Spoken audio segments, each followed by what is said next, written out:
আসসালামু আলাইকুম। আশা করি আপনারা সবাই ভালো আছেন। এই দেখতে পাচ্ছেন এই ছোট্ট একটা চার্জিং সার্কিট দিয়ে আপনারা এই লিথিয়াম এই ব্যাটারিগুলো আপনারা খুব সহজে চার্জ করে নিতে পারবেন। এখন কিভাবে কানেকশনগুলো দিতে হয় আপনাদেরকে দেখাবো। ধৈর্য সহকারে ভিডিওটি সম্পূর্ণ দেখবেন। ভিডিওটি ভালো লাগলে একটা লাইক দিয়ে দিবেন আর চ্যানেলটি সাবস্ক্রাইব করে পাশেই থাকবেন। এই সার্কিটটা আপনারা সংগ্রহ করে নেবেন।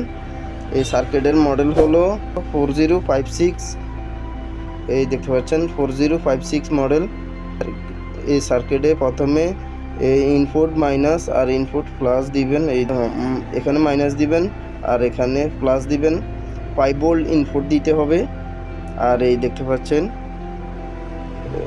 এই মাঝখানে দুই টার্মিনালে দেখতে পাচ্ছেন বি প্লাস আর বি মাইনাস হইল ব্যাটারি লাইন। আর এই দেখতে পাচ্ছেন আউট মাইনাস আর এই দেখতে পাচ্ছেন আউট প্লাস। এই দেখতে পাচ্ছেন আউট প্লাস আউট মাইনাস।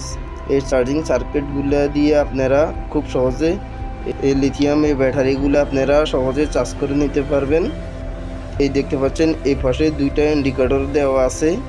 এই দেখতে পাচ্ছেন ফুল চার্জ হয়ে গেলে নীল জ্বলবে। আপনারা এই দেখতে পাচ্ছেন ফুল চার্জ হয়ে গেলে অটো বন্ধ হয়ে যাবে। এই সার্কিটগুলো আপনারা খুব সহজে কানেকশন করে নেবেন। এই সার্কিটগুলো মূলত লিথিয়াম ব্যাটারিগুলো চার্জ করে থাকে। চার্জিং সম্পূর্ণ হলে অটো স্টপ হয়ে যায়। এই সার্কিটগুলো মূলত 3.7 ভোল্ট যে কোনো ব্যাটারি চার্জ করা যায়।